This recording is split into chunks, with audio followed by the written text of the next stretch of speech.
భాషా సంఘం అధ్యక్షుడు విక్రమ్ పూలా గారు కూడా మనతో పాటు లైవ్లో ఉన్నారు. ఇక మాజీ శాసనమండలి సభ్యులు వాకాట్ నారాయణ రెడ్డి, భారతీయ జనతా పార్టీ నాయకులు కూడా జాయిన్ అవుతారు. రాజా గారు నమస్కారం.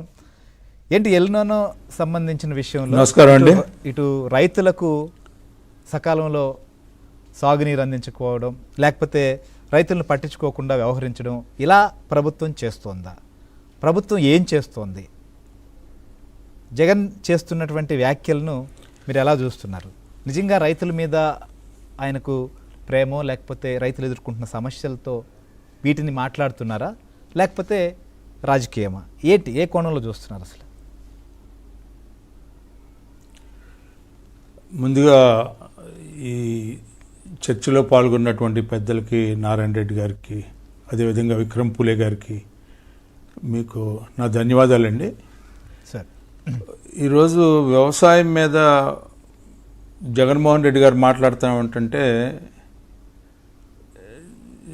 రైతుని మోసం చేసిన వ్యక్తి, రైతుకు అన్యాయం చేసిన వ్యక్తికి ఈ రోజున వ్యవసాయం పట్ల ఇంత ప్రేమ కలగటం అంటే నాకు అసలు అర్థం కానిటువంటి అంశం.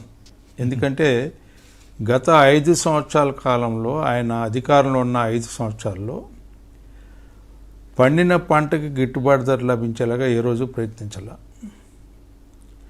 లేకపోతే సకాలంలో నీటిని అందించే విషయంలో కానీ, సకాలంలో ఎరువులు అందించే విషయంలో కానీ,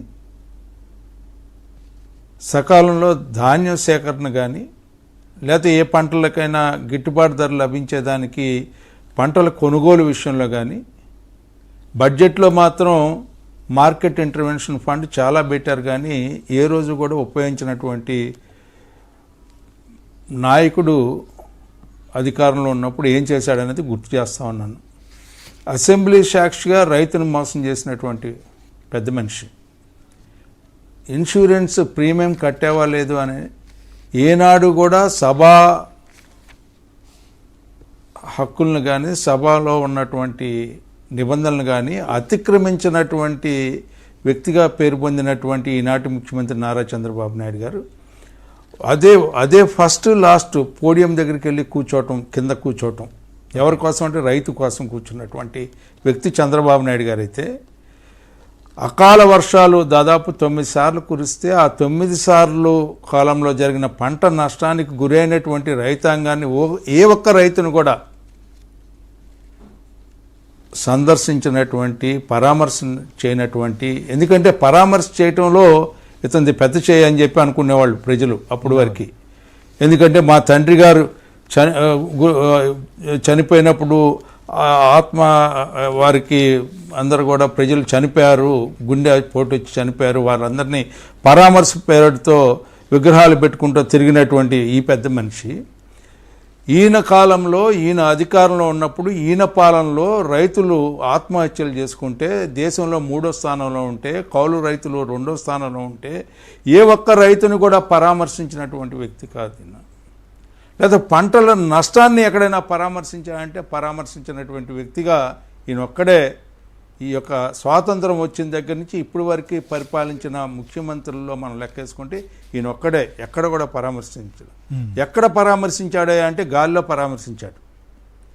ఇలాంటి ఉదాహరణలు నేనైతే మీరు 4 గంటలు మాట్లాడమన్నా కూడా ఒక్కొక్క అంశం మీద కూడా మాట్లాడతానండి. అయితే నేను క్లుప్తంగా చెప్పాలనుకుంది ఏంటంటే, ఇతను ఆలోచించే విధంగా ఇవాళ ఎందుకు మాట్లాడుతున్నాడు, దేనికి మాట్లాడుతున్నాడు? సహజంగా రైతుకి ఎప్పుడైనా నష్టం జరిగిందంటే 2 రకాలుగా అండి. ప్రకృతి వైపరీత్యం ఒకటి, లేకపోతే మానవ తప్పిదం. అంటే ఎవరైతే పాలకులుగా ఉన్నామో వారు ఏదైనా తప్పు చేస్తే దానివల్ల కూడా నష్టం జరగవచ్చు. కానీ నీ యొక్క పాలనలో నీ వల్లే నష్టం జరిగింది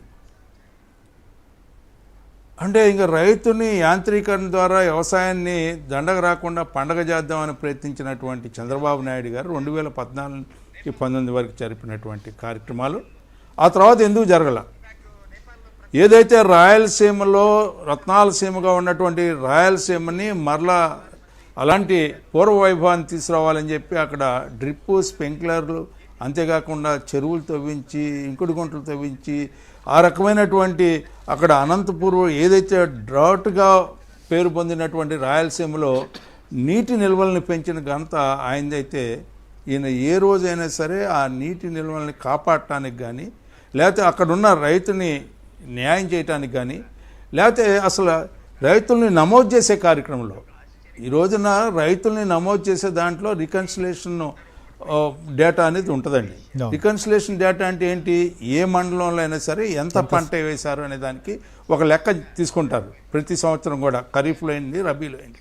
అలాంటి పంట డేటాను కూడా సక్రమంగా కలెక్ట్ చేయకుండా ఇన్సూరెన్స్ కాంపన్సేషన్ వస్తే సగం మందికే రైతులకు పంచి మిగతా సగాన్ని స్వాహా చేసినటువంటి దొంగలు మీరు.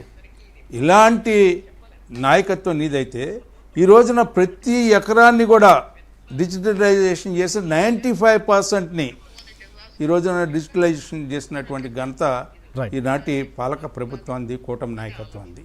ఎందుకు చెప్తున్నా అంటే ఒక్కొక్క అంశంలో మీరు ఎన్ని తప్పులు చేశారంటే ఇరిగేషను, అదేవిధంగా రెవెన్యూ, హార్టికల్చరు, అగ్రికల్చరు కలిసి డేటాని తీసుకురావాల్సిన ప్రాతిపదికలో మీరు సగం డేటానే తీసుకొచ్చి సగం డేటాని ఒక్కొక్క వాళ్ళకి 200 ఎకరాలు 300 ఎకరాలు ఎవరెవరి పేర్లలో పెట్టి రాజస్థాన్లో ఉన్న వాళ్ళ పేర్లు, తెలంగాణలో ఉన్న వాళ్ళ పేర్లు, వరంగల్లో ఉన్న వాళ్ళ పేర్లు, అదే ఢిల్లీలో ఉన్న వాళ్ళ పేర్లు, హర్యానాలో ఉన్న వాళ్ళ పేర్లు నెంబర్లు పెట్టి, అంటే ఏంటంటే కాంపెన్సేషన్ వచ్చినప్పుడు, ఇన్సూరెన్స్ క్లెయిమ్ వచ్చినప్పుడు వాళ్ళకు వచ్చిన క్లెయిమ్ ఏ రైతుకైతే రావాలో ఒక్కొక్క రైతుకి 2 ఎకరాల వరి పంట వేసుకున్న రైతుకి 37 రూపాయలు ఇచ్చిన ఘనత నీది కాదా అని చెప్పి నేను అడుగుతున్నా. 71 రూపాయలు ఇచ్చిన ఘనత నీది కాదా అని చెప్పి నేను అడుగుతున్నా. 96 రూపాయలు ఇచ్చిన ఘనత నీది కాదా అని చెప్పి నేను అడుగుతున్నా. అదే కొన్ని ప్రాంతాల్లో రైతుని రాజకీయం చేసినటువంటి నాయకత్వం నీదయ్యా. తెలుగుదేశం పార్టీ రైతు, కాంగ్రెస్ పార్టీ రైతు, కమ్యూనిస్ట్ పార్టీ రైతు, వైసీపీ పార్టీ రైతు, రైతును రాజకీయం చేసావు. మేము రైతును రాజుని చేయడానికి ప్రయత్నించాం. సాగునీటి కాలువల గురించి నేను ఒక్క మాట చెప్పి మిగతాది మీకు ఎప్పుడైనా సరే ఈ రోజున అకాల వర్షాలు, నేను ఇది కూడా వ్యవసాయంలో భాగండి. సాగునీటి కాలువలు కానీ, మురుగునీటి కాలువలు కానీ, ఏ రోజైనా సరే బోధి కాలువ కానీ నీకు అసలు ఎలపడదంటే దాపడదంటే తెలుసా, కాడంటే మేడంటే తెలుసా? ఆవుకి ఎద్దుకి తేడా తెలియనటువంటి ప్రభుత్వాన్ని నువ్వు నడిపావు. అలాంటి పాలన నువ్వు చేసావు. నేను వేరేగా చెప్పట్లా, విమర్శించట్లేదండి, ఇది వాస్తవం నేను చెప్పేది. ఉల్లిగడ్డకి బంగాళదుంపకి తేడా తెలియనటువంటి నాయకత్వం ఇది. నువ్వు ఆ రకమైనటువంటి నాయకత్వంతో నువ్వు నడిపి ఈ రోజున రైతుకి న్యాయం చేయాలని చెప్పి రైతు పండించిన పంటని, రైతు వ్యవసాయాన్ని, అదేవిధంగా పండిన పంటకి గిట్టుబాటు ధర లభించే విధంగా నోటికందిన కూడిని నేలపాడు కాకుండా చూడటానికి ప్రయత్నించే ఈ ప్రభుత్వానికి, నీ ప్రభుత్వానికి పోలిక పెట్టుకుంటావేంటి? ధాన్యం సేకరణ చేస్తే దాని బాకీ మేం కట్టాం. ఏం మాట్లాడుతున్నావు నువ్వు? దేనికి మాట్లాడుతున్నావు? ఇవాళ కుంభకర్ణులాగా నిద్రపోతున్నాడని చంద్రబాబు నాయుడు అంటావా? కుంభకర్ణుడు నువ్వు. ఇవాళ నీకు మంచి వినపడదు, చెడు మాత్రం కనపడుతుంది. అదే సార్, అసెంబ్లీలో ఈ అంశాన్ని చర్చకి పెట్టారు, అక్కడ రాలా. శాసన మండలిలో మీరు చర్చకి డిస్కషన్ శాసన మండలిలో నువ్వు ఉండే నువ్వు శాసన మండలిలో నీకు ఉంది. అది జరగకుండా చేసి నువ్వు కేవలం ఎల్నినో మీద మాట్లాడే మీద అడిగాము. ఏపీపీఎస్ లో జరిగినటువంటి అన్యాయం గురించి మాట్లాడమన్నాం. ఇది కూడా డిఎస్సి గురించి కూడా చర్చిద్దాం అని చెప్పాం.